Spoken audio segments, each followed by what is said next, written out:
আমি আজকে আপনাদেরকে ভাইরাস জ্বর নিয়ে বলবো। বর্তমান সময়ে আমাদের চারদিকেই অনেকেরই জ্বর হচ্ছে এবং আমরা এই জ্বর নিয়ে অনেকেই অরিড। যখন জ্বর হচ্ছে তখন পরিবারে অনেকেরই জ্বর হচ্ছে। আবার একই সাথে পত্রিকায় খবর আসতেছে ডেঙ্গু, চিকুনগুনিয়া বা করোনার মতো ভাইরাস চারিদিকে ছড়ায় পড়ছে। তো এইটা নিয়ে আমরা সবাই অনেকটা অরিড, অনেকটা দুশ্চিন্তাগ্রস্ত।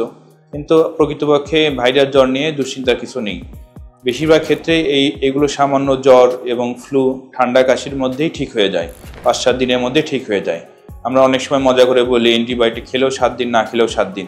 আসলে ভাইরাস জ্বরগুলো 100 জনের ভিতরে 99 জনের আপনা আপনি ভালো হয়ে যায়। জ্বরের কয়েকটা দিন আমরা সামান্য প্যারাসিটামল জাতীয় ওষুধ এবং ঘরে থাকা, স্বাস্থ্যসম্মতভাবে গরম পানি খাওয়া, গড়গড়া কুলি করা বা অনেক সময় ঠান্ডা লাগলে, সর্দি হলে অ্যান্টিহিস্টামিন জাতীয় ওষুধ, এগুলোর মাধ্যমে চিকিৎসা করে থাকি। কিন্তু কারো কারো ক্ষেত্রে একটু ব্যতিক্রমও আছে। অনেক সময় ডেঙ্গুতে প্লাটিলেটের মাত্রা মারাত্মকভাবে কমে যায়। সেই ক্ষেত্রে ব্লিডিং হওয়ার সম্ভাবনা বা ডেঙ্গু শক সিন্ড্রোমের মতো জটিল অবস্থার সৃষ্টি হতে পারে। তো সেজন্য ভাইরাস জ্বর বলে অবহেলা করে বাসায় বসে থাকার কোনো সুযোগ নেই। ভাইরাস জ্বর হলেও, ঠান্ডা কাশি হলেও নিকটস্থ একজন চিকিৎসকের পরামর্শ নিয়ে এই বেসিক জিনিসগুলো পরীক্ষা করে নেওয়া দরকার।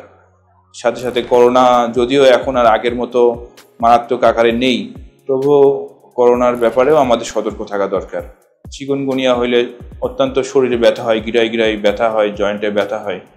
এগুলো যদিও 5-7 দিন পরে ঠিক হয়ে যায়, তারপরেও আমার আসলে কোন ধরনের ভাইরাস জ্বর হচ্ছে এটাকে নির্দিষ্ট করে জানতে হলে নিকটস্থ ডাক্তারের কাছে গিয়ে, নিকটস্থ চিকিৎসকের কাছে গিয়ে পরীক্ষা নিরীক্ষা করে একটা স্পষ্ট ধারণা আমাদেরকে নিতে হবে।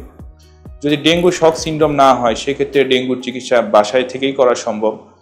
সামান্য নাপা, কিছু বেশি বেশি তরল জাতীয় খাবার খাওয়া, এভাবে আমরা চিকিৎসা করলে 5 থেকে 7 দিনের ভিতরে আমরা বেশিরভাগই সুস্থ হয়ে যাব। কিন্তু যদি আমাদের ডেঙ্গু শক সিন্ড্রোম বা প্লেটলেটের মাত্রা অতিরিক্তভাবে কমে যাচ্ছে, দাঁতের গোড়া দিয়ে বা চামড়ায় নিচে ব্লিডিং হচ্ছে, এ ধরনের কোনো লক্ষণ দেখা দেয় বা জন্ডিস, মারাত্মক খাবারের অরুচি, খাবার খেলে বমি হচ্ছে, এ ধরনের রেড সাইন যদি আমাদের থাকে, তাহলে আমাদের অবশ্যই নিকটস্থ ডাক্তারের পরামর্শ নিয়ে প্রয়োজনীয় হসপিটালে ভর্তি হয়ে এটার চিকিৎসা করাতে হবে।